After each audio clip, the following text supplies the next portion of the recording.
Just go back through some of that history for us, because yes, he gave Ukraine javelins, but that was just, I mean, that was before any of the history. It was before he soured pretty completely on Ukraine.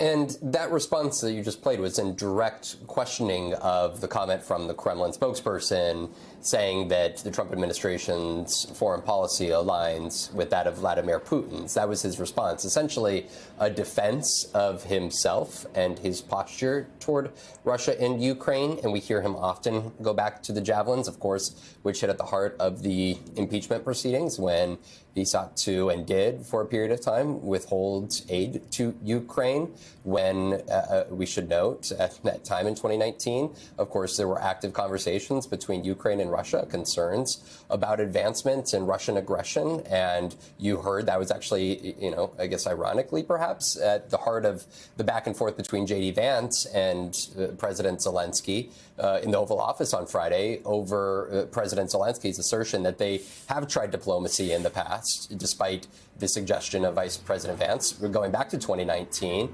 when he and Vladimir Putin met in the same room with the likes of President Macron to sign effectively a ceasefire agreement, and that Russia, in a short period of time, they violated that. And I think that that is where we are seeing the repercussions of the last 6 years of foreign policy under Donald Trump, even when he was out of office, but the way in which they have maligned Ukraine's intentions while he was a candidate for the presidency suggested that Ukraine was simply, and President Zelensky were simply trying to procure American billions of dollars in order to advance their corrupt efforts, not to actually win the war. And that is what leads us here to this moment, at a time in which he is at the very same White House announcement here a few moments ago, announcing he's putting 25% tariffs tomorrow on Mexico and Canada, our two key exporters and allies, but also at a time in which he stood next to the major Taiwanese-based company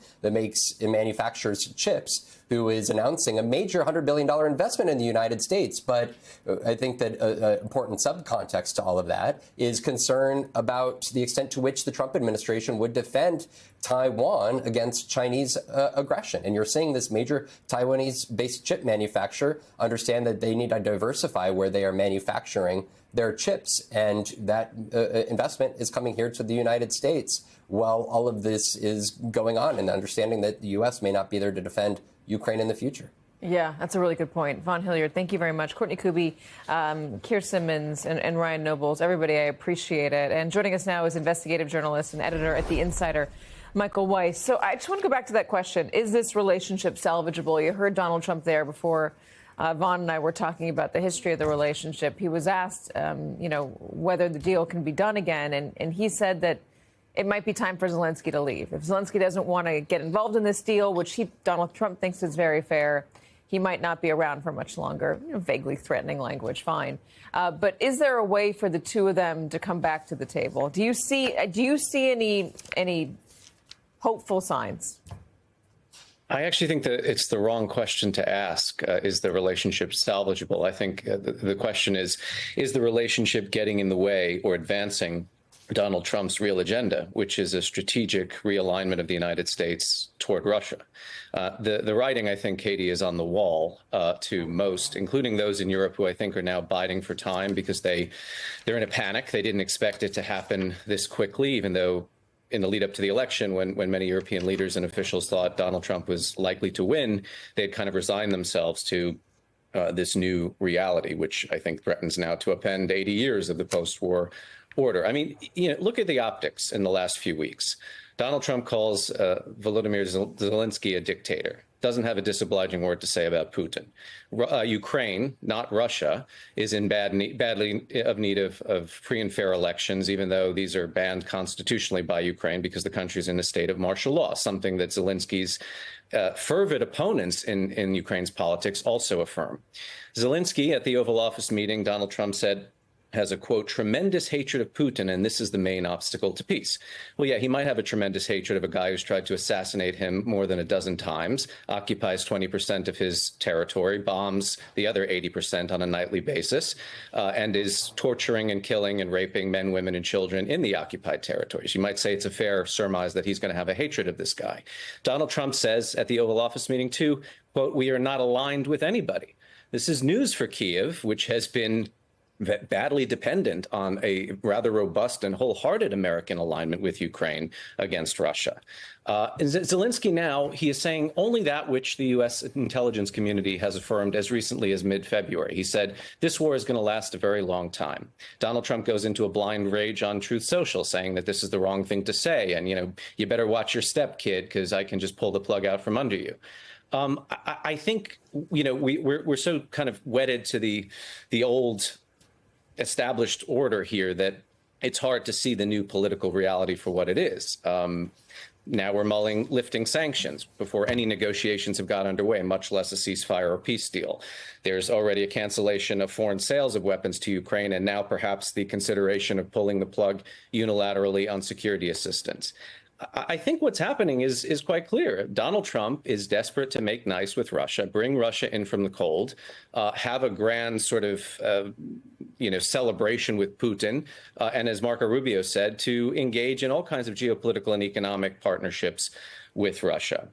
And, as you reported just earlier, suddenly we're not interested in cyber operations against Russia, which also includes cyber espionage, which is a way for the DoD to get a real sense of what of Russia's designs are with respect to Ukraine and much else. I mean, need I remind people that the largest cyber attack in history, in human history, was waged by Russian military intelligence using a piece of malware called NotPetya. It cost the United States and other global traders billions of dollars. It affected everything from Pennsylvania hospitals, which lost their medical records for a time. I mean, this is not a country that you want to turn a blind eye to or lower your guard on. And yet Donald Trump seems incredibly interested in doing just that. So if we're talking about a new thing entirely here, because it's clear Donald Trump is not a reliable ally for Ukraine or for Europe, does Europe have the ability to go it alone? The standard answer has been known, at least not yet, not now. But is that how Russia sees Europe? Is that how Russia sees an alliance with Germany, UK and France or Poland standing up to Russia if they're the ones that are going to do this? Well, ironically enough, I saw a Kremlin-aligned academic on Russian state television just the other day say, we mustn't discount Europe. They have quite a big capability militarily and financially, and they can put up a fight if they so choose to. I think that the problem is one of political will, not economic or military wherewithal. I think it's rather interesting, too. The incoming Chancellor of Germany, Friedrich Merz, was the only European leader to say this whole thing in the Oval Office, this wasn't some kind of misunderstanding or accidental confrontation. This was an orchestrated act of escalation on the part of Trump and Vance. Well, Germany has given more in security assistance to Ukraine than any other European nation, and it isn't even close. And, the way that Merz is talking, this is a guy, probably the foremost Atlanticist in German politics. They said priority number one is to decouple from the United States, basically declare our independence and establish strategic autonomy. This is a kind of nice Zeitenwende if you can get it. But, keep in mind, Germany has had these pivotal moments in its post-war history before.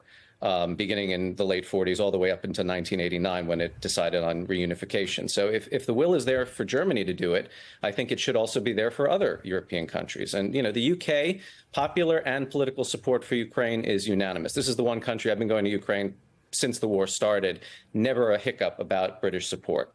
British military capability, that's another matter. But, Europe has the GDP. And another thing that's important to keep in mind here, somewhere between 40 and 50 odd % of what Ukraine relies on for its defense is being produced in Ukraine. Their domestic capacity has escalated dramatically. So a lot of this stuff, it's not the way the war was fought in 2022 necessarily with exclusively artillery. You're relying heavily on drones, including first-person view drones, which are being manufactured at scale in Ukraine. That requires money and raw materials, not necessarily what the United States needs to provide Ukraine. All right, Michael, thank you very much. I really appreciate all that insight. I'm also just noticing up on your shelf there the book about ISIS, which I did not realize you wrote. I read that book back in 2015 when I was living overseas. It's a great book. So shout out for that I as always well. deal in light subject matter, Katie. What can I tell you? Michael Weiss, fun at a dinner party. Thank you very much.